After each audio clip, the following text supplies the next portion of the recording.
有看到后轮晃得非常厉害，转动也有异音，留字条在门口，有没有留个电话？今天下雨，天雨路滑，不知道为什么后面异音很大，然后又晃动得很厉害。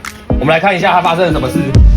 有看到后轮晃得非常厉害，转动也有异音，把传动系统一拉下来，看一下这个后轮芯。这个是什么原因？大部分都是里面的轴承已经破掉了，那齿轮箱又有受损，后轮晃成这样子，刹车皮在撑开的时候，有可能也会卡到，也有可能会造成咬死。赶快去车行检查，因为这有安全性的顾虑。机车鉴点找 Hanson， 我在万华，单地来。